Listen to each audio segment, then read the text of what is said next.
आपल्या महाविद्यालयाचे प्राचार्य, IQAC कोऑर्डिनेटर आणि सगळा स्टाफ मेंबर यांचे मी या नॅक बाबतचा जो लेक्चर आहे त्यामध्ये स्वागत करतो. आज आपण क्रायटेरिया 3, 4 आणि 5 हे 3 क्रायटेरिया पाहू. पहिल्यांदा मी थर्ड क्रायटेरियाला जातो. Criteria 3, research, innovations and extensions. Weightage 120 आहे पाहायचं, 120 वेटेज. आणि इम्पॉर्टंट क्रायटेरिया आहे. जर आपण याचं मेट्रिक्स वाईज अनालिसिस केलं तर first that is 3.1 that is related to research and research infrastructure. यात जो पहिला मेट्रिक्स आहे 3.1.1, grants received from government, non-governmental agencies for research projects, endowments in the institutions during last 5 years. म्हणजे तुमचे जे 5 वर्षाचा तुम्हाला डाटा भरायचा त्या 5 वर्षातले असले पाहिजेत इयर वाईज. म्हणजे समजा तुमचं इथे असू शकतं 2019-20, 2018-19, 2017-18 लाईक दिस. आणि तुम्हाला इथे अमाऊंट टाकायची. अमाऊंट तर ते जे डाटा टेम्पलेट आहे एक्सेलचं डाटा टेम्पलेट ते डाउनलोड करून घ्या आणि त्या डाटा टेम्पलेट मध्ये अगोदर भरा. आता हे भरताना तुम्हाला कंप्लीट डिटेल माहिती भरावी लागते. म्हणजे त्यात काय तुमचं name of the project, name of the principal investigator, department of the principal investigator, year of award, funds provided and duration of the project and name of the project. ह्या गोष्टी तुम्हाला लागतात. म्हणजे त्या डाटा शीट मध्ये तुम्हाला भरायच्या data template मध्ये, Excel data template मध्ये. आणि ते टेम्पलेट आपल्याला अपलोड करावं लागतं. याचं वेटेज जे ते 5 वेटेज आहे. आणि सगळ्यात महत्वाचं काय की जे तुमच्याकडे गव्हर्नमेंट ग्रँट्स आहेत and these are related for research only. म्हणजे रिसर्चच्या ग्रँट्स टीचरला मिळालेल्या ऍज ए रिसर्च प्रोजेक्टसाठी. तर सगळ्यांच्या जेवढ्या ग्रँट्स आहेत त्या सगळ्यांचे लेटर्स आहेत त्याचे डॉक्युमेंट स्कॅन करून तुमच्याकडे पाहिजेत. म्हणजे जो अवॉर्ड लेटर आहे ग्रँटचे त्याच्या सगळ्यांच्या ई कॉपीज तुम्ही तुमच्याकडे ठेवायच्या IQAC मध्ये आणि त्या तुम्हाला अपलोड कराव्या लागणार आहेत. म्हणजे डाटा शीट बरोबर या कॉपीज अपलोड कराव्या लागतील. आणि सगळ्यात महत्वाचं लक्षात काय ठेवायचं की हे जे प्रोजेक्ट्स आहेत हे या 5 वर्षातलेच असले पाहिजेत. जे 5 अकॅडमिक इयर्स तुम्ही भरणार आहेत त्याच्यामधलेच असले पाहिजेत. आता याच्यातले काही असं असू शकतं की तुमचं समजा इथे 2016-17, 17-18, 18-19 असे असतील तर एखादा प्रोजेक्ट असा असू शकतो की अगोदरच्या वर्षात सुरू झालेला आहे. म्हणजे तुमचं जे स्टार्टिंग इयर आहे त्याच्या अगोदरच्या वर्षात तो सुरू झालेला आहे. तर आणि त्याचं ड्युरेशन समजा 2 वर्षाचा आहे तर तो तुम्ही इथे धरू शकता. पण अमाऊंट मात्र जी 2016-17 मध्ये येणार आहे तीच अमाऊंट तुम्ही धरू शकता. 2015-16 ची अमाऊंट धरायची नाही कारण तिथे इयर वाईज तुम्हाला ग्रँट रिलीज केल्या जातात. तर अशा पद्धतीने इथे कंप्लीट डॉक्युमेंट्स त्यांना प्रोव्हाइड करायचे. सगळ्यात महत्वाचं म्हणजे सगळ्यांचे अवॉर्ड लेटर्स, काय UGC असेल, विद्यापीठ असेल, याचे अवॉर्ड लेटर सगळ्यांचे असले पाहिजेत. आणि सगळ्यात महत्वाचं म्हणजे काय ज्यावेळेस जर तुम्हाला डाटा हे क्वांटिटेटिव्ह मेट्रिक आहे. कधी कधी तुम्हाला याच्या बाबतीत क्वेरीमध्ये DBV मध्ये मागू शकतात की कंप्लीट झाले तुम्ही युटिलायझेशन सबमिट केलंय त्याचं पण डॉक्युमेंट मागू शकतात. यातल्या एखाद्या 2 प्रोजेक्टचं डॉक्युमेंट मागू शकतात की ते कंप्लीट झालेलं आहे प्रोजेक्ट. कारण तिथे त्यांना त्या डाटा शीट मध्ये कळतंच एखादा प्रोजेक्ट 2017-18 मध्ये कंप्लीट झालाय आणि तुम्ही SSR आज भरताय. जर कंप्लीट झालेल्या प्रोजेक्टचं युटिलायझेशन सर्टिफिकेट मागू शकतात. म्हणून ते युटिलायझेशन सर्टिफिकेट जे आहे ते तुमच्याकडे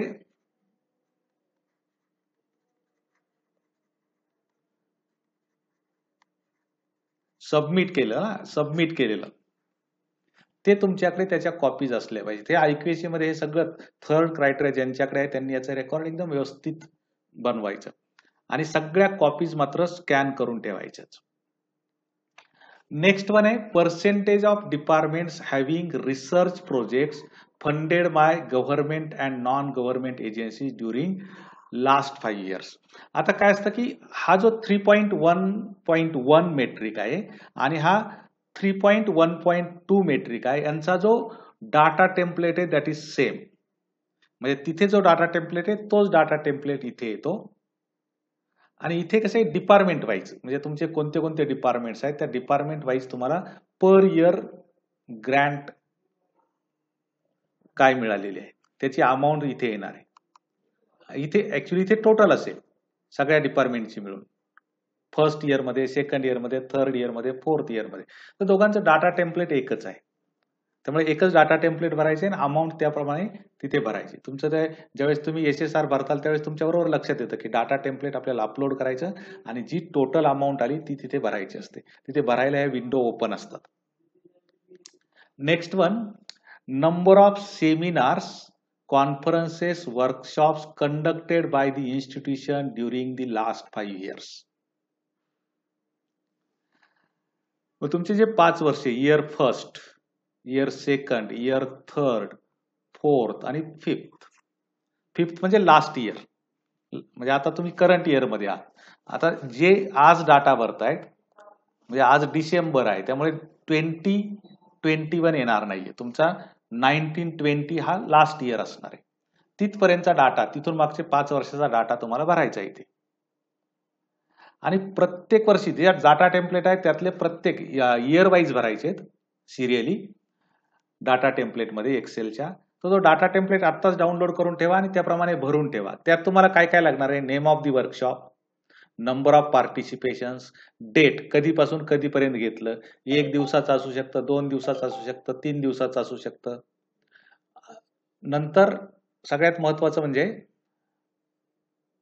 ते नॅशनल आहे, इंटरनॅशनल आहे की युनिव्हर्सिटी लेवल आहे, ते पण तिथे महत्वाचं आहे. आणि जेवढे तुम्ही वर्कशॉप इथे क्लेम करणार आहात, समजा तुम्ही फर्स्ट इयर मध्ये 16 वर्कशॉप्स क्लेम केले, ते नॅशनल असतील, काही समजा नॅशनल 5 असतील, इंटरनॅशनल 2 असतील, युनिव्हर्सिटी लेवल समजा रिमेनिंग समजा युनिव्हर्सिटी लेवल असतील 8. तर इथे प्रत्येक याचा तुमचा रिपोर्ट असला पाहिजे. आता रिपोर्ट बनवताना पहा काय करा की तुमच्या त्या ऍक्टिव्हिटीचे रिपोर्ट्स असतीलच, नॅकला सबमिट करण्यासाठी एक सेपरेट रिपोर्ट तयार करा, एकच फाईल. आणि या रिपोर्ट मध्ये कसं, याच्यात ज्या सिरियली दिलेल्या आहेत त्या सिरियली प्रत्येक पेजवर, म्हणजे वर्ड मध्ये तुम्ही बनवू शकता. इथे करस्पॉन्डिंग नेम ऑफ वर्कशॉप, नंतर इथे तुमचा वर्कशॉपच्या बाबत काही तुमची जी माहिती असेल ती टाकायची, नंबर ऑफ पार्टिसिपंट्स,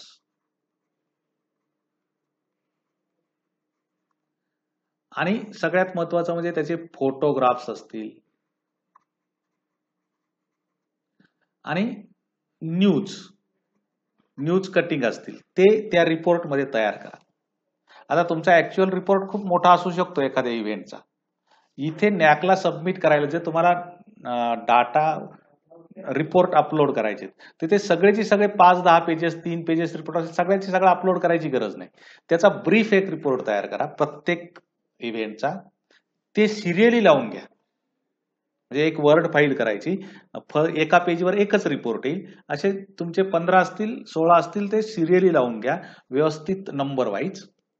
त्याच्यात फोटोग्राफ्स असले पाहिजेत, नंबर ऑफ पार्टिसिपंट्स असले पाहिजेत, ऍक्टिव्हिटी नेमकी काय झाली, तिचा सब्जेक्ट काय होता, गेस्ट कोण होते, त्याच्या काही न्यूज कटिंग्स असतील त्या न्यूज कटिंग, असा मिळून एक रिपोर्ट तयार करायचा ब्रीफ. आणि असे प्रत्येक इव्हेंटचा, म्हणजे तो सेमिनार असेल, कॉन्फरन्स असेल, वर्कशॉप असेल, असा ब्रीफ रिपोर्ट तयार करायचा आणि तो पर इयरचे तयार करत न्यायचे आणि त्याची एक फाईल बनवायची जी तुम्ही नॅकला अपलोड करणार आहात.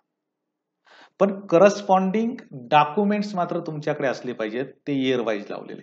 मग त्याच्यात तुमची पार्टिसिपंटची लिस्ट असेल, तुमचे इतर काही ब्राउचर्स तयार केलेले असतील इव्हेंटसाठी, ते ब्राउचर्स वगैरे ती सगळी सेपरेट लिस्ट तुमच्याकडे ठेवायची, सगळे डॉक्युमेंट्स. डीव्हीव्ही मध्ये जर तुम्हाला मागितलं तर DVV मध्ये तुम्हाला ते कधी कधी अपलोड करावं लागतं. त्याच्यामुळे ऍडिशनल माहिती तुमच्याकडे सगळी असलीच पाहिजे आणि ती एकदम सिरियली व्यवस्थित लावून ठेवा फाईलमध्ये. आणि सगळ्यात महत्वाचं काय की तुम्ही जेवढे क्लेम करणार आहात, क्लेम म्हणजे जेवढे झालेत तुमच्याकडे रिपोर्ट्स अवेलेबल आहेत, ते सगळे रिपोर्ट्स नॅकला गेले पाहिजेत. चुकून राहिलं तर तिथे DVV मध्ये तुम्हाला येतं की बाबा अमक्या ऍक्टिव्हिटीचा रिपोर्ट अवेलेबल नाहीये. नॅक ती कट करतं, तुम्हाला क्वेरी विचारतं आणि मग क्वेरी विचारल्यावर तुम्ही जर त्यांना तो रिपोर्ट दिला तर ते ऍक्सेप्ट करतात, नो प्रॉब्लेम फॉर दॅट. पण आपल्याकडे रिपोर्ट नाही, फक्त आपल्याला माहित होतं एक ऍक्टिव्हिटी झालेली, रिपोर्ट त्याचा काहीच अवेलेबल नाही, तर कृपया तसे ऍक्टिव्हिटी क्लेमच करू नका की ज्या नॅक रिजेक्ट करेल. म्हणून ज्या ऍक्टिव्हिटीज तुम्ही क्लेम करताय त्या सगळ्या ऍक्टिव्हिटीचे तुमचे रिपोर्ट्स असले पाहिजेत व्यवस्थित. आणि एक सेपरेट रिपोर्ट मी तुम्हाला सांगितलं त्याप्रमाणे एक फाईल बनवा, वर्ड फाईल. किती त्याचे 100 पेजेस 50 पेजेस काय होतील ते होऊ द्या. पर पेजवर एक ऍक्टिव्हिटीचा ब्रीफ रिपोर्ट विथ फोटोग्राफ्स आणि ते हे बनवा आणि तो नॅकला अपलोड करा. कारण तिथे अपलोड करायला तुम्हाला 2 MB वगैरेच PDF फाईल अपलोड करायला जागा असते. त्याच्यामुळे ब्रीफ रिपोर्ट सगळ्या ऍक्टिव्हिटीचे पाठवा. त्यांना त्यातून जर वाटलं की अमक्या ऍक्टिव्हिटीचा कम्प्लीट रिपोर्ट पाहिजे तर तो तुमच्याकडे असेल, तो DVV मध्ये तुम्ही अपलोड करू शकता. नेक्स्ट वन आहे रिसर्च पब्लिकेशन्स अँड अवॉर्ड्स. आता जो हा 3.2 आहे हा टोटल 15 ला आहे. त्याच्यापैकी फर्स्ट जो मेट्रिक आहे 3.2.1 इट इज क्वांटिटेटिव्ह आहे आणि तो 5 ला आहे. Weightage is 5. Number of research papers in the journals notified on the website during the last 5 year. म्हणजे लास्ट 5 इयरचे तुमचे सगळे पब्लिकेशन्स इथे येणार आहेत. पण ते कोणते पाहिजेत? UGC नोटिफाईड जर्नल्स मधले. मग तो जो डाटा टेम्पलेट आहे त्यात पहा, टायटल ऑफ द पेपर, आडवा डाटा शीट आहे, टायटल ऑफ द पेपर असणार आहे त्यात, name of the author's, department of the teacher, name of the journal, year of publication, ISBN और ISSN नंबर. शक्यतो जर्नलचे पब्लिकेशन धरतात त्यामुळे ISBN नंबर इथे येणार नाही. पण सगळ्यात महत्वाचं की ते UGC नोटिफाईड आहेत की नाही. तर प्रत्येक जर्नलचा आपल्याकडे आता सध्या केअर लिस्ट आहे, तर केअर लिस्टचा तुम्ही तो स्क्रीनशॉट काढून ठेवा त्या जर्नलच्या याचा. म्हणजे तुमचे समजा तुम्ही इथे फर्स्ट इयरला 15 पेपर क्लेम केले, इथे 16 पेपर क्लेम केले, 17 केले, 18 केले, 19 केले आणि यातलं समजा जर्नल आहे, जर्नल ऑफ फिजिक्स समजा एखादा पेपर यात आहे आणि तो UGCच्या केअर लिस्ट मध्ये आहे. तर केअर लिस्ट मध्ये शोधा त्याचा स्क्रीनशॉट काढून घ्या आणि ते स्क्रीनशॉट तुमचे सिरियली एक फाईल तयार करून ठेवा, फोल्डर स्क्रीनशॉटचा. कारण कदाचित तुम्हाला ते अपलोड करावे लागू शकतात, तिथे अपलोड करावे लागू शकतात प्रत्येक आर्टिकलचे. आणि हे लक्षात ठेवा की समजा तुमच्याच कॉलेजच्या 3 प्राध्यापकांना मिळून एक पेपर पब्लिकेशन असेल तर ते एकदाच क्लेम करायचे. कारण इथे तुम्हाला name of the author or authors, म्हणजे असं होणार नाही की 3 जणांची त्या पेपरमध्ये नावं आहेत ऑथर म्हणून, मग तिघांनाही तुम्ही नावावाईज क्लेम करताल, असं नाही होत. तो एक पेपर एकदाच क्लेम करायचा आहे. मग तिथे त्यात ऑथर्स किती असो तेवढ्या ऑथर्सची नावं त्या एक्सेल शीट मध्ये एकाच कॉलम मध्ये टाकायची, एका सेलमध्येच. त्यामुळे ही काळजी घ्यायची की रिपिटेशन झालं नाही पाहिजे पेपरचं. आणि काळजीपूर्वक ISSN नंबर हा काळजीपूर्वक भरा, इयर ऑफ पब्लिकेशन काळजीपूर्वक भरा. कारण ते डाटा शीट ज्यावेळेस DVV व्हेरीफाय होतं त्यावेळेस ते ISSN नंबरने जर्नल्स पाहिले जातात आणि कदाचित जर तुमचा ISSN नंबर चुकला असेल तर नेमकी तुम्हाला त्याची क्वेरी येऊ शकते. म्हणून इथे ते केअरफुली करा. आणि हा जो डाटा आहे तो त्या 5 वर्षातलाच असेल. त्याच्यानंतरचे म्हणजे सबमिशन तुमचं समजा एखादं या वर्षात झालंय सबमिशन, पण म्हणजे ऍक्सेप्ट झालाय, पण पेपर पब्लिश जी डेट आहे ती या वर्षात जर नसेल तर तो पेपर इथे धरला जाणार नाही. पब्लिकेशनची डेट ती महत्वाची आहे. तर त्यामुळे डेट वाईज पाहायचं की कोणत्या वर्षात तो पब्लिश झालेला आहे, तेच इथे सगळे पेपर्स येतील. नंतर पुढचा आहे number of books and chapters in edited volumes books published and papers published in national international conferences proceedings per teacher during last 5 years. तर ऍक्च्युली इथे काय असतं पहा की इथे फॉर्म्युला असा वापरला जातो नॅक कडून की total number of publications divided by total number of teachers. मग समजा तुमचे टीचर्स 50 आहेत आणि पब्लिकेशन्स 100 आहेत, तर 100/50 म्हणजे रेशो तुमचा 2 येतो आणि त्या 2 ला ग्रेडिंग मिळतं. आता ते ग्रेडिंग काय आहे ते नॅक ठरवतं, आपल्याला त्याच्यात हे करता येत नाही. 2 ला काय मार्क्स समजा 4 पॉईंट स्केलवर असतं, 0, 1, 2, 3, 4 आणि समजा तुमचे 50 टीचर्स आहेत आणि 100 पब्लिकेशन्स आहेत, तुमचा 2.0 आला. मग आता 2.0 0 ला बसतो नॅकच्या नुसार, की 1 ला बसतो, की 2 ला बसतो, की 3 ला बसतो, की 4 ला बसतो, ते नॅक ठरवणार आहे. त्यामुळे आपलं काम काय की आपण डाटा कम्प्लीट व्यवस्थित भरणं आणि हा रेशो तुमचा जास्तीत जास्त असला पाहिजे. म्हणजे नंबर ऑफ पब्लिकेशन्स जास्तीत जास्त असले पाहिजेत, मग हा रेशो जास्तीत जास्त येतो आणि मग तुम्ही इकडून शिफ्ट करत जाता. काय होतं की समजा आपण कधी कधी लोक असं क्लेम करतात की आमच्या कॉलेजचे 50 पब्लिकेशन्स आहेत, रिसर्च पब्लिकेशन्स, आणि आमचे 50 टीचर्स आहेत, पण आम्हाला 0च मार्क्स मिळाले. अशा बऱ्याच ठिकाणी झालेले की 0च मार्क्स मिळाले, असं होतं. आता का होतं हे, तर नॅकने एक क्रायटेरिया ठरवलेला असतो की इतक्याच्या पुढे रेशो आला म्हणजे समजा त्यांनी असं ठरवलेलं असेल, समजा रेशो 2.0 टू समजा 2.9 रेशो असेल तर 1 मार्क, तर तुम्हाला एकच मिळणार. याच्यामध्ये किती पब्लिकेशन असो, म्हणजे थोडक्यात 149 आणि 100 यांचा रेशो याच्यामध्ये येतो ना. तर तो जो रेशो किंवा इव्हन 199 तो 2 पॉईंट काहीतरी 99 वगैरे, त्या सगळ्यांना एकच मार्क मिळणार तुम्हाला जर त्यांचा 1 मार्क डिसाईड केलेला असेल त्याला. तर 3 पॉईंट झाला की तुम्हाला 2 मिळतो, 3 मिळतो आणि मग जो 3 मार्क्स मिळतील त्या 3 ला या 10 ने मल्टिप्लाय होतं आणि तुमचा त्या मार्काचा त्या मेट्रिकचा स्कोर होतो. आता हे आपल्याला माहित नाही की नॅकने किती स्कोर ठरवलेला आहे. फक्त हे लक्षात घ्या की 0 पण पडतात.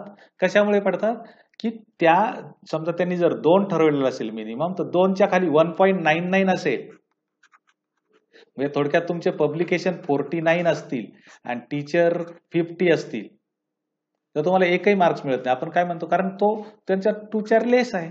तर हे लक्षात ठेवायचं. आता इथे काय या मेट्रिक मध्ये काय की number of books and chapters in edited volumes or books published and papers published in national international conferences proceeding.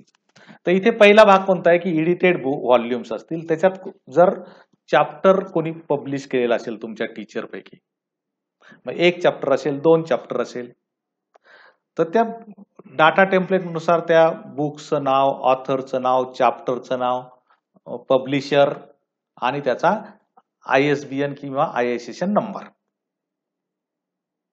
ISBN किंवा ISSN नंबर हा महत्वाचा आहे. तसंच इंडिव्हिज्युअल बुक्स पब्लिश असतील तर तिथे बुक्सचं नेम येईल, नेम बुक्स, आणि जर चॅप्टर असेल तर चॅप्टरचं नेम येईल.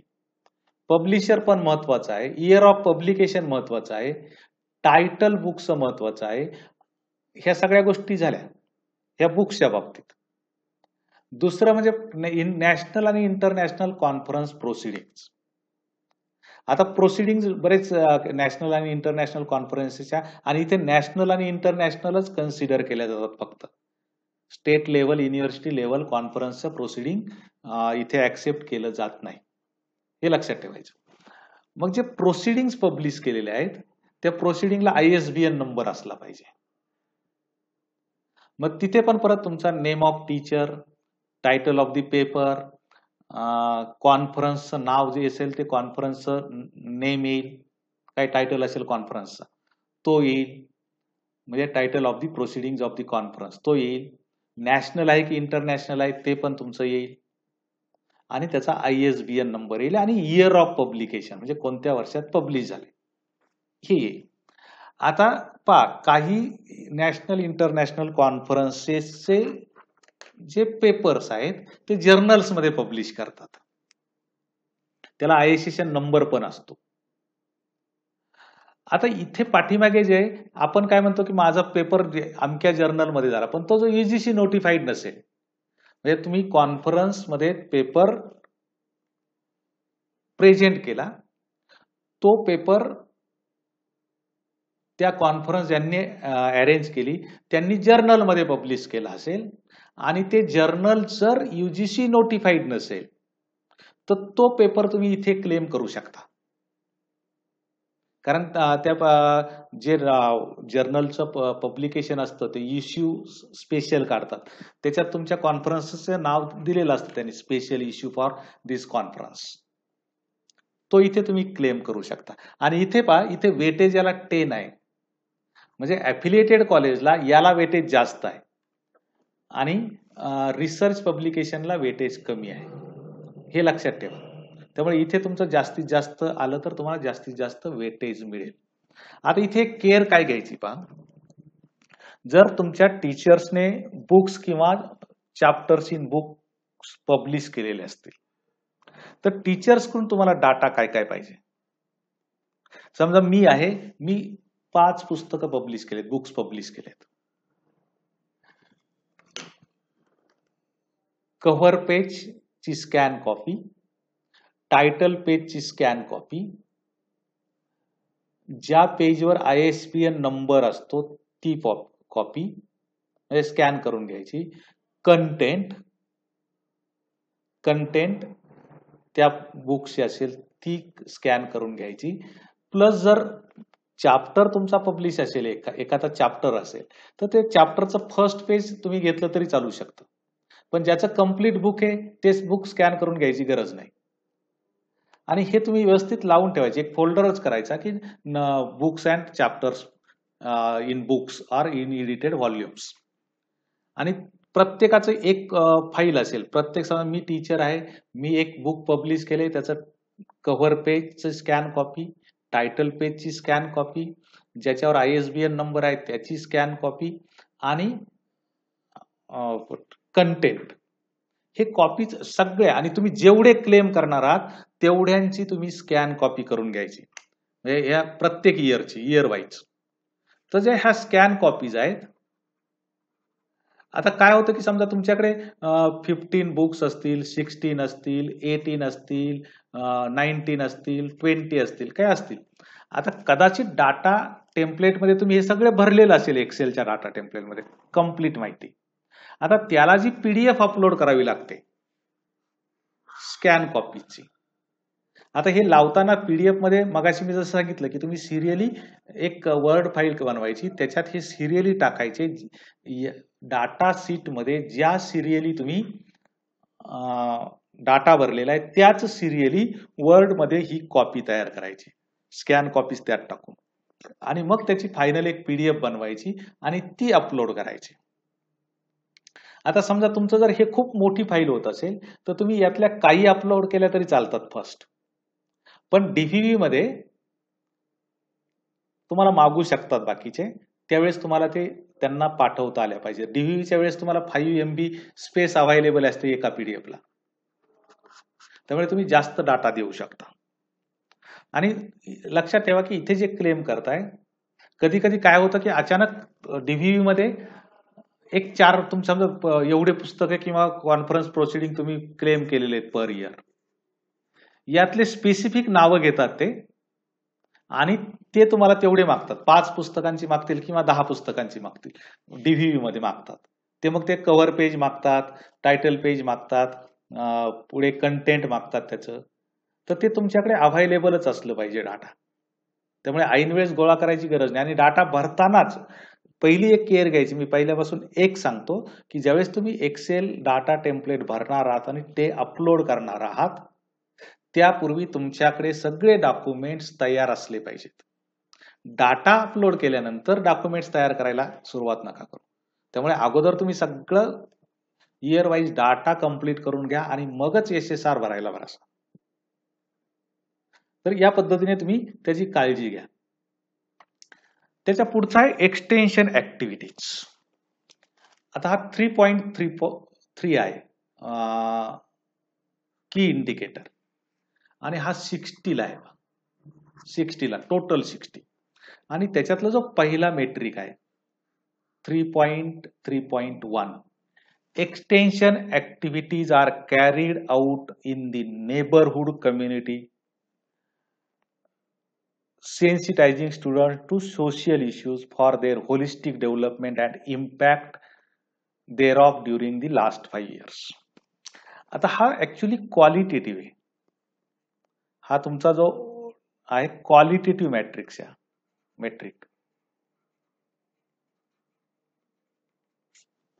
क्वालिटेटिव्ह मेट्रिक आहे आणि तुम्हाला किती वर्ड्स मध्ये लिहायचे 500 वर्ड्स मध्ये लिहायचे आणि याला जे वेटेज आहे 10 वेटेज आहे. 10 वेटेज आहे.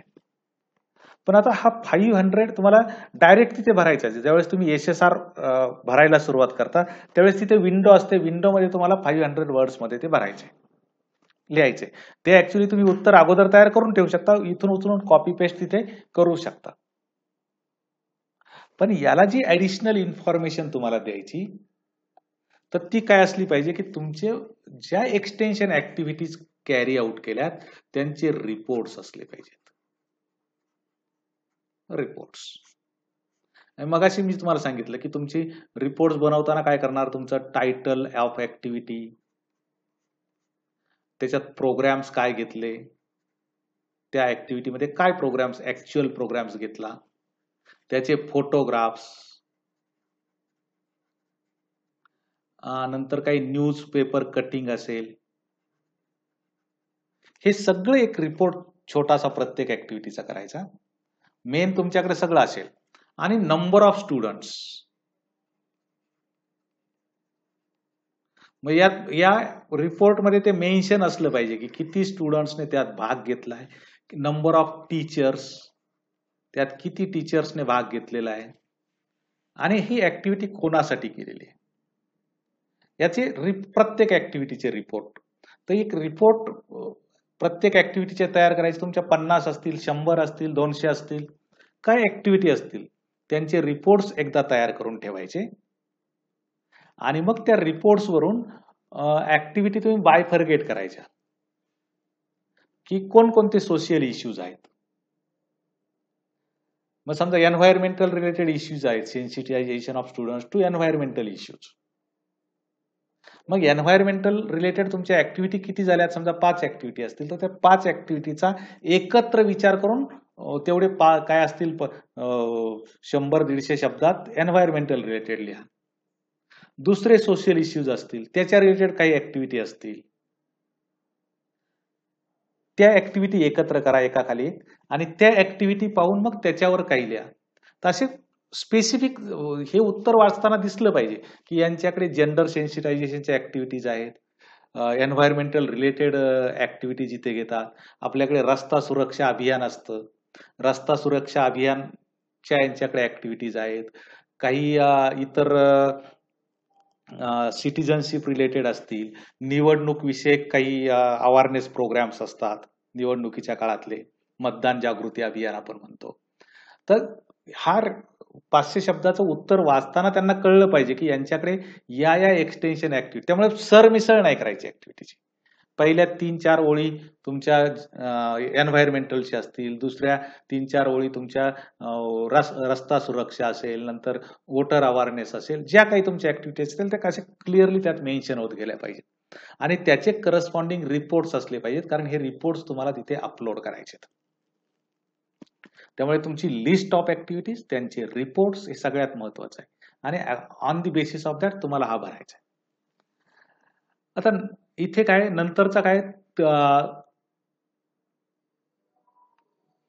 number of awards and recognitions received for extension activities from the government recognized bodies during the last 5 years. आता हे अवॉर्ड्स आहेत पहा. आणि सगळ्यात महत्वाचं म्हणजे हे अवॉर्ड जे आहेत they are for extension activities only, for extension activities. आणि हे कशाचे अवॉर्ड्स आहेत? कॉलेजचे awards for college, not individual awards. म्हणजे समजा मी काहीतरी सोशल इश्यूवर काम केलंय आणि मला एक इंडिव्हिज्युअल अवॉर्ड गव्हर्नमेंटने दिलाय, that will not come here. मग इथे कोणता अवॉर्ड येऊ शकतो?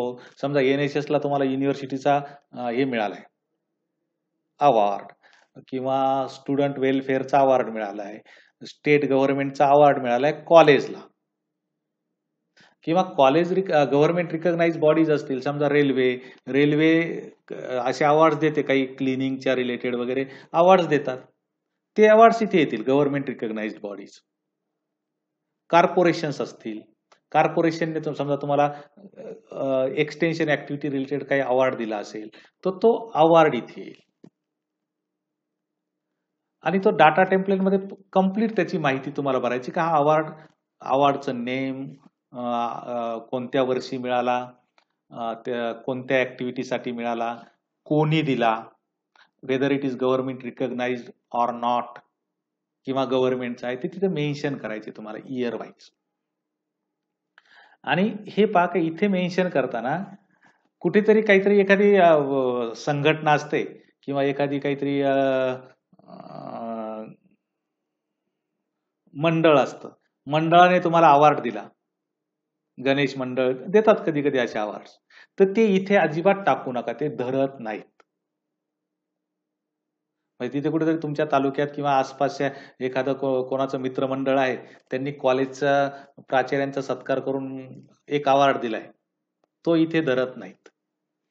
हे रिकॉग्नाइज्ड बॉडी किंवा गव्हर्नमेंट त्यांचेच अवॉर्ड्स इथे धरतात. म्हणून उगाच काही टाकायचं म्हणून टाकू नका, ज्याचे डॉक्युमेंट्स व्यवस्थित अवेलेबल आहेत, तुम्हाला मिळाले ते टाका. आणि इथे त्याचे ते कम्प्लीट रिपोर्ट पण तयार करा प्रत्येकाचा.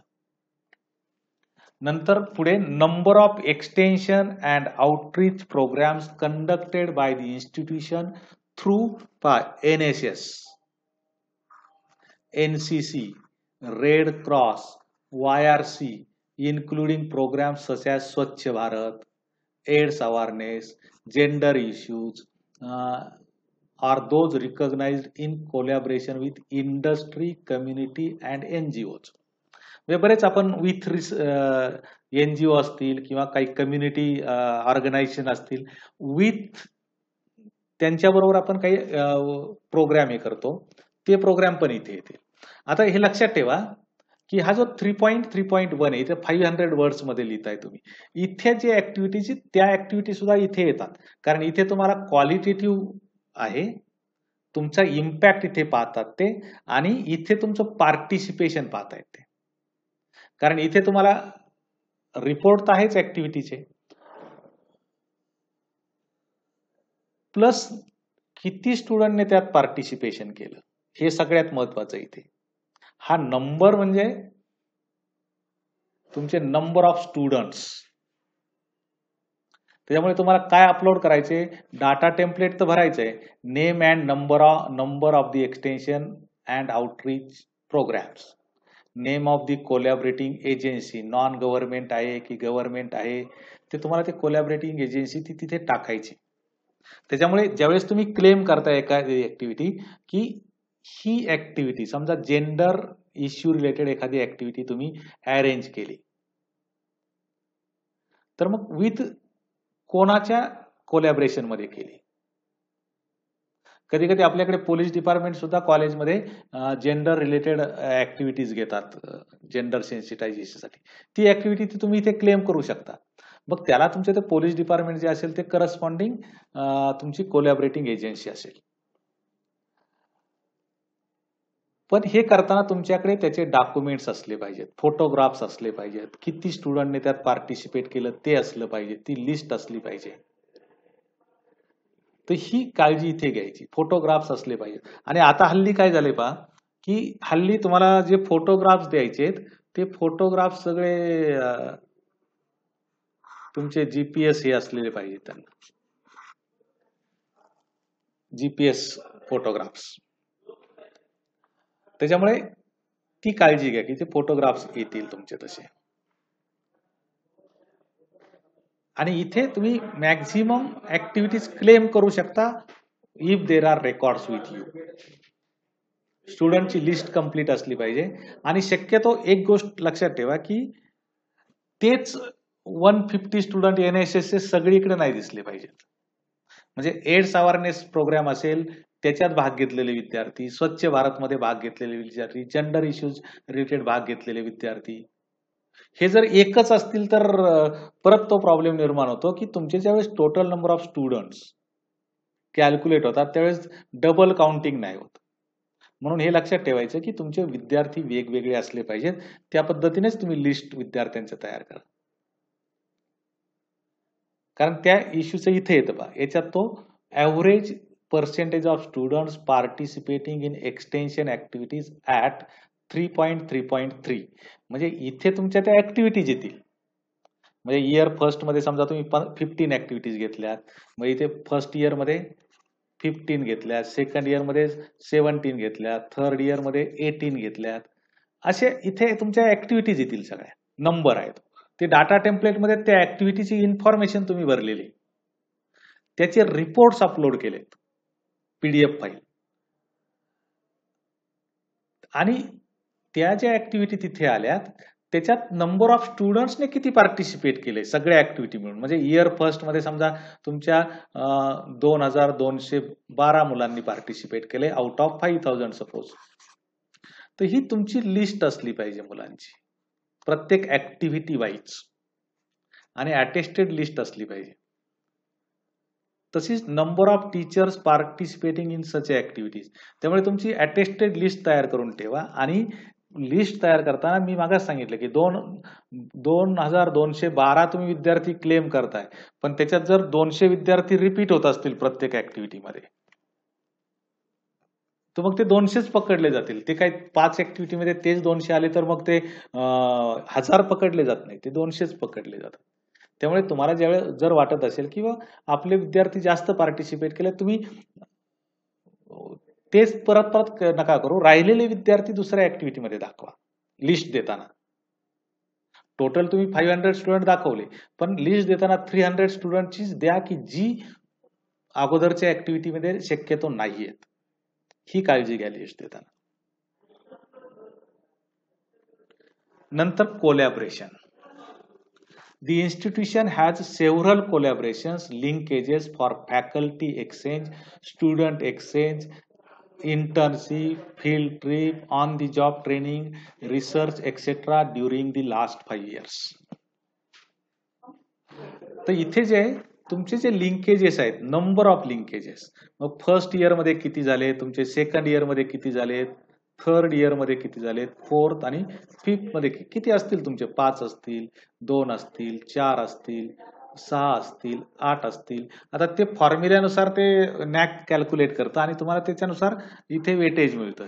वेटेज काय असेल, 0, 1, 2, 3, 4 स्केलवर तुम्हाला ते त्यांचा काही क्रायटेरिया ठरला असेल त्यानुसार. त्यामुळे तुमचं इथं टोटल जे येतं त्याच्यावरून ते वेटेज काढतात. त्याच्यामुळे ते आपल्या हातात नाही, आपल्या हातात किती कोलॅबरेशन्स आहेत ते महत्वाचे. आता तुमचं टायटल ऑफ द लिंकेज हे महत्वाचं आहे. Name of the partnering institute, industry, research lab with contact details, year of commencement आणि ड्युरेशन आणि नेचर ऑफ लिंकेज. आता इथे तुम्हाला तो डाटा टेम्पलेट भरायचा आहे. समजा तुमच्या रिसर्च साठी तुमचं लिंकेज आहे सीमेट बरोबर, सीमेट बरोबर आहे. मग तुम्ही सीमेट बरोबर रिसर्च साठी लिंकेज आहे, मग तुम्ही तुमचे स्टुडंट तिथे रिसर्च साठी पाठवता. आता हे लिंकेज आहे प्रूव्ह कसं करणार, तर याचं तुमचं करस्पॉन्डिंग जो तुमचं कॉलेज आणि सीमेट मध्ये जे काही डॉक्युमेंट तयार केले की आम्ही तुमचे स्टुडंट रिसर्च साठी आमच्याकडे घेऊ, प्रोजेक्ट साठी घेऊ, त्याचं डॉक्युमेंट अवेलेबल असलं पाहिजे with signs of both authorities, तुमचं कॉलेज प्लस ती इन्स्टिट्यूट. ते डॉक्युमेंट तुमच्याकडे अवेलेबल असलं पाहिजे. ते डॉक्युमेंटची स्कॅन कॉपी करून ठेवायची, जी नॅकला तुम्हाला अपलोड करावी लागेल. कधी कधी तुमच्याकडे समजा आता आपल्याकडे कॉम्प्युटर सायन्स किंवा BBA BCA कोर्स चालतात. ह्या मुलांना इंटर्नशिप करणं, BBA BCAच्या मुलांना इंटर्नशिप करणं कंपल्सरी आहे. तर जनरली आपण कॉलेजेस काय करतात की 1-2 इंडस्ट्रीला त्या मुलांना टायअप करून देतात आणि मग त्या इंडस्ट्रीमध्ये जाऊन मुलं इंटर्नशिप करतात. तर ते करतात त्याच्यात जे आहे तुमच्या इंडस्ट्रीचं आणि तुमचं काही टायअप जर झालेलं असेल फॉर इंटर्नशिप, तर ते लेटर तुमच्याकडे अवेलेबल असलं पाहिजे आणि त्याची स्कॅन कॉपी आपल्याला अपलोड करायची. तर तुम्ही फील्ड ट्रिपसाठी काही डिपार्टमेंटच्या काही कॉलेजांच्या काही डिपार्टमेंटच्या फील्ड ट्रिप्स जातात. त्या ठरलेल्या ठिकाणी दरवर्षी जातात, कारण विद्यार्थी वेगळे असतात.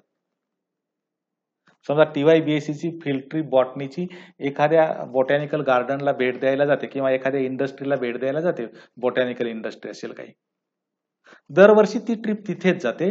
फक्त मुलं बदलतात. मग त्यांनी काय केलेलं असतं, टायअप केलेलं असतं की आमची मुलं ही 2 दिवस तुमच्या इंडस्ट्रीला येऊन भेट देतील आणि तिथे त्यांना ह्या गोष्टीचं गायडन्स केलं जाईल.